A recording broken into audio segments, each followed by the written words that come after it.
నమస్తే. Welcome to BRK భక్తి. ఈరోజు మనతో పాటు ప్రముఖ ఆధ్యాత్మికవేత్త, జ్యోతిష పండితులు, జ్యోతిష శిక్షణ నిపుణులు, లలితాదేవి ఉపాసకులు బ్రహ్మశ్రీ నానాజీ పట్నాయక్ గురువుగారున్నారు. మనకున్న సందేహాలు గురువుగారిని అడిగి నివృత్తి చేసుకుందాం. నమస్కారం గురుగారు. శ్రీమాత్రే నమః. గురువుగారు, మనిషి మరణించేటప్పుడు భూమి మీద పడుకొని మరణిస్తే ఒక రకంగాను, మంచం హ్మ్. మీద మరణించిన వాళ్ళకి స్వర్గప్రాప్తి ఉండదే అని కొంతమంది చెప్పారు. అందులో ఎంతవరకు నిజం ఉంది తెలియజేయండి? అంటే శుక్రుడు కారకత్వంగా తీసుకుంటారండి మంచాన్ని. హ్మ్. భోగ వస్తువుగా తీసుకుంటారు. ఓకే. మంచము మీద కామన్‌గా మరణించడం అనే కాదు. మంగళకరమైన వస్తువులు కూడా మంచం మీద పెట్టరు. పసుపు, కుంకుమ, పుష్పాలు, గాజులు చాలామంది తెలియక అలంకరణ చేస్తూ గాజులు మంచం మీద పెట్టి వేసుకుంటూ ఉంటారు. అవునండి. అసలు మంచం మీద మంగళకరమైన వస్తువు ఒక్కటి కూడా పెట్టకూడదని చెప్పింది. భోగకరమైన వస్తువు అని. ఓకే. అలాగే చనిపోయేటప్పుడు ఎందుకు దింపేస్తారంటే ఇక్కడ 2 కారణాలు. మంచం మీద గనక చనిపోతే ఆ మంచాన్ని దానం ఇచ్చేసేయడం, పరేయడమో చేయాలి. ఇంట్లో వాడకూడదు. ఏ పరుపు మీద చనిపోతాడో, ఏ చాప మీద చనిపోతాడో దాన్ని దానం ఇచ్చేసేయడమో, లేకపోతే పారేయడమో చేస్తారు.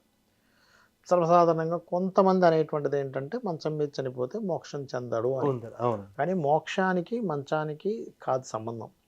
ఈ వ్యక్తి చేసిన చేసినటువంటి పాప, పుణ్య కర్మల్ని బట్టి మోక్షం చెందుతాడు. ఓకే. ఇది కొంతవరకు దానికి 1% ఎంతో కొంత ప్రభావం చూపిస్తది. కానీ మెయిన్‌గా అయితే ఏ పాపం చేశాడు, ఏ కర్మ చేశాడు. అంటే పాపము, పుణ్యము ఈ 2 ఉండకూడదు. 2 ఏమీ లేకుండా బ్యాలెన్స్ లేకుండా ఉంటే అప్పుడు మోక్షం వస్తుంది. పుణ్యమన్న ఓ జన్మ వస్తుంది, పాపమన్న జన్మ వస్తుంది. కామన్‌గా 2 ఉంటూ ఉంటాయి. అయితే ఎప్పుడు ఈ వ్యక్తికి పరిపూర్ణమైన మోక్షం వస్తుందంటే ప్రతీదీ కూడా భగవంతుడికి సమర్పిస్తూ దేని మీద కోపము గాని, ద్వేషము గాని లేకుండా అంటే ఒక వ్యక్తి ఫ్రెండ్‌గా అనుకోడు, ఎనిమీగా అనుకోడు. ఓకే. అంటే నువ్వు నాకు ఫ్రెండు కాదు, ఎనిమీ కాదు. నార్మల్‌గా న్యూట్రల్‌గా ఉండే తత్వం ప్రతి వస్తువు మీద, ప్రతి విషయం మీద ఆ వ్యక్తికి ఎప్పుడైతే అలా ఉంటుందో, కేవలం భగవంతుడి కోసం మాత్రమే నేను ఈ పని చేస్తున్నాను. నా కోసం కాదు, ఇంకెవరి కోసమో కాదు, నాకు పేరు రావడానికో కాదు, ఇంకో దానికోసమో కాదు. కేవలం భగవత్ కార్యంగా ఎప్పుడైతే పని చేసుకుంటూ వెళ్ళిపోతుంటాడో, ఫలితం ఆశించకుండా ఆ వ్యక్తికి మోక్షం వస్తుంది. అంతేగాని ఇట్లాంటి వాటి వల్ల కాదు. ఆ స్టేట్ ఆఫ్ మైండ్‌కి వెళ్ళాలంటే చాలా భగవంతుడి మీద పరిపూర్ణమైనటువంటి విశ్వాసం ఉంటే గాని ఆ స్టేట్ ఆఫ్ మైండ్‌లోకి వెళ్ళలేం. అంత ఈజీ అయినటువంటి విషయం కాదు. నేను ఇప్పుడేదో మాట్లాడేస్తున్నాను. అంత సింపుల్ విషయం కాదది. చాలా అంటే లైఫ్‌లో ఎంతో సాధన చేయాలి. భగవత్ సంబంధించిన తత్వాలు తెలుసుకోవాలి. ఇతిహాసాలు, పురాణాలు తెలుసుకోవాలి. వీటన్నిటికంటే ముఖ్యం వారికి యోగం ఉండాలి జాతకంలో.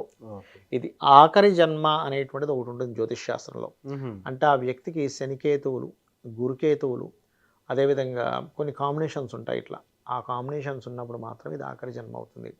మనము చాలా చాలా యోగాలు చూస్తుంటాం చూసారా? ధనయోగము, అవును. లేకపోతే ఈ వ్యక్తికి ఇంకొక గృహయోగం ఉందండి, ధనయోగం ఉందండి, సంతాన యోగం ఉందండి, రాజ్యయోగం ఉందండి అంటారు చూసారా? అవునవును. అన్నిటికంటే గొప్ప యోగం ఏంటంటే భక్తి యోగము. ఓకే. ఎందుకు భక్తి యోగము? భక్తి ఉన్నప్పుడు మాత్రమే మీకు మోక్షం జరుగుతుంది. అది కేవలం దేవుడి మీద ఒక్కటే కాదు. మీరు చేసే ప్రతి పని మీద భక్తి. ఓకే. మీరు ప్రతి పని మీద ఒక భావన, ప్రతి పనిని చిత్తశుద్ధితో చేయడం. ప్రతి విషయాన్ని మీరు ఎక్కడా కూడా కల్మష సంబంధం లేకుండా చూడడం. ఇవి జరిగినప్పుడు మాత్రమే మీరు ప్రశాంతంగా ఉంటారు. చాలామంది చూడండి, అబ్బా నేను ప్రశాంతంగా లేనండి అంటూ ఉంటారు. ఎందుకు లేరు అంటే ఇవన్నీ అంటుపట్టుకొని ఉన్నాయి మనిషికి. ఈ వాసనలు ఆత్మను పట్టుకొని ఉంటాయి. అది భగవద్గీతలో చెప్తాడు శ్రీకృష్ణ పరమాత్మ. అయ్యా నీ వాసనలు ఏవైతే ఉన్నాయో నీ ఆత్మను పట్టుకొని ఉన్నాయి అవన్నీ. అవి ఉండడం వల్ల నీకు అవి తొలగిపోయేదాకా కూడా నీకు ఇవి తిరుగుతూనే ఉంటాయి. నువ్వు జన్మలు ఎత్తుతూనే ఉంటావు. ఎప్పుడైతే నేను ఆత్మస్వరూపుని శరీరం వేరు అనేటువంటిది చూడాలి.